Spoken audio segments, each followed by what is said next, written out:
Assalamualaikum warahmatullahi wabarakatuh. Saya Astika Vidya Pranata dari kelas 3B D3 Teknik Kimia. Saya akan menjelaskan mengenai tugas dari OTK 3. Di sini terdapat soal suatu menara distilasi menggunakan kondensor total dan reboiler parsial dipakai untuk memisahkan campuran heptan dan etil benzen dengan fraksi mol heptan 0,42. Menara distilasi menghasilkan distilat dengan kemurnian 97% mol heptana dengan residu kemurnian 99% mol etil benzena. Jika umpan cair jenuh dengan metode McCabe-Tail ditentukan jumlah stek jika R sama dengan 1,8. Di sini sudah terdapat data kesetimbangan campuran biner heptan dan etil benzen. Di sini untuk X heptan dan Y heptannya saya masukkan ke dalam sebuah tabel agar dipermudah untuk membuat sebuah grafik.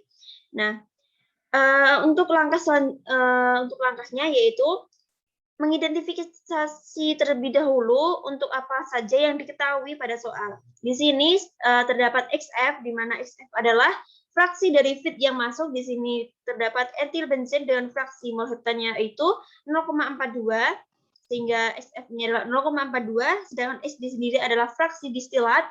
Di sini sudah diketahui bahwa distilat dengan kemurnian 97% mol heptan, sehingga SD-nya adalah 0,97.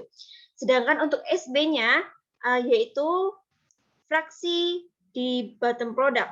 Di sini diketahui bahwa untuk residu kemurniannya adalah 99% mol etil benzen. X residunya adalah 0,99, sedangkan sisanya adalah untuk SB, sehingga SB adalah 0,01. Selanjutnya untuk R di sini adalah 1,8. Nah, untuk swap sendiri ini menggunakan rumus Q per Q min 1. Di soal ini ditanyakan dengan metode McCabe-Tail tentukan jumlah stek.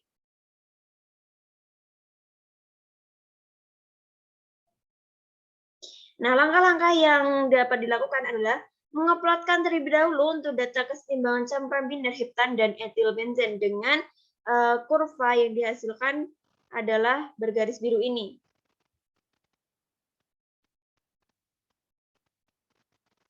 Kurva yang bergaris biru ini merupakan kurva hasil kesetimbangan antara campuran biner heptan dan etil benzen.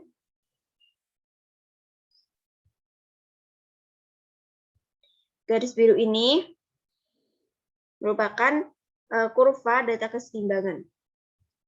Selanjutnya, untuk langkah yang selanjutnya adalah membuat garis lurus diagonal pada grafik dengan sudut 45 derajat. Sehingga di sini sudah saya cantumkan untuk garis diagonalnya, tinggal kita mengukur terlebih dahulu apakah ini sudah 45 derajat atau belum. Kalau misalkan sudah 45 derajat, teman-teman bisa langsung menuju ke langkah selanjutnya. Langkah selanjutnya yaitu mengeplotkan untuk nilai XF, XD, dan XB pada grafik. Di sini untuk XF, XB, dan XD-nya saya cantumkan untuk garis berwarna hitam.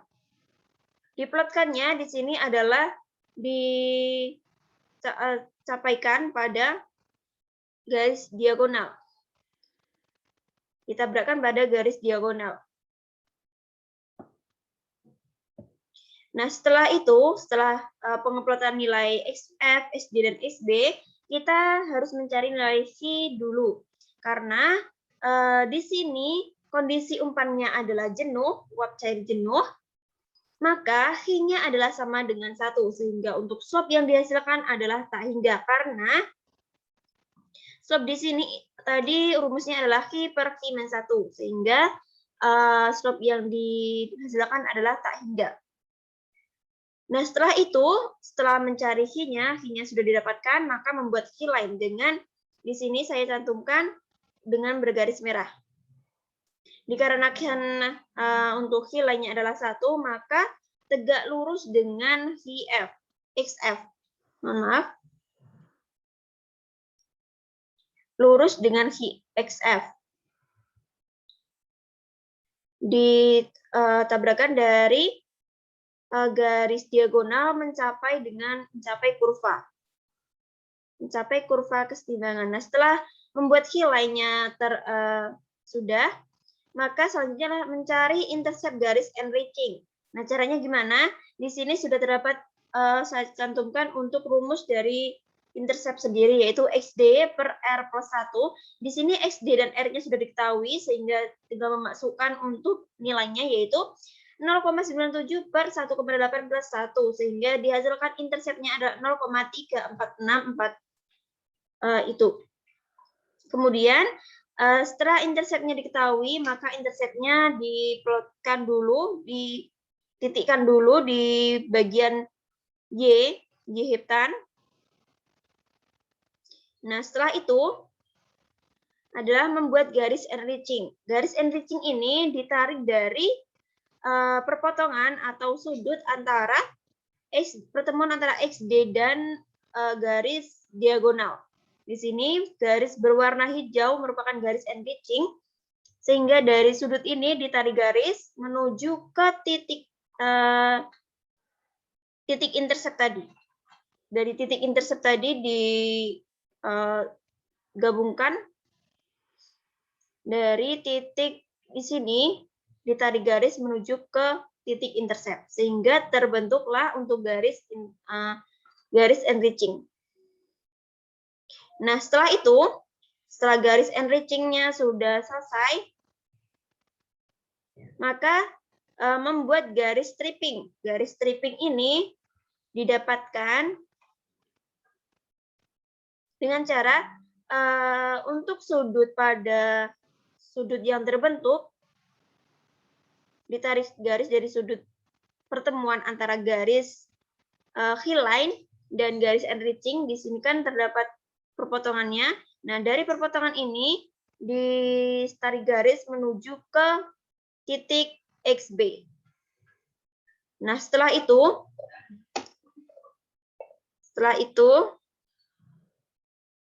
membuat garis stick. Di sini garis sticknya adalah saya warnai dengan warna pink. Garis stick ini dimulai dari ujung pertemuan XD dan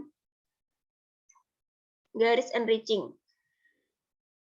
Nah, di sini didapatkan, ditabrakkan, kemudian ditarik ke bawah dengan batas bawahnya adalah garis enriching. Kemudian kalau yang di sebelah sini itu batas bawahnya adalah garis stripping. Untuk batas atasnya sendiri, ini untuk batas atasnya ini garis kesetimbangan, sehingga di sini didapatkan setelah semuanya sudah didapatkan untuk stick-nya adalah 13. Dihitung dari atas 1, 2, 3, ini menghasilkan 13 stick. Mungkin itu cara yang dapat saya sampaikan. Ada kurang lebihnya mohon maaf. Wassalamualaikum warahmatullahi wabarakatuh.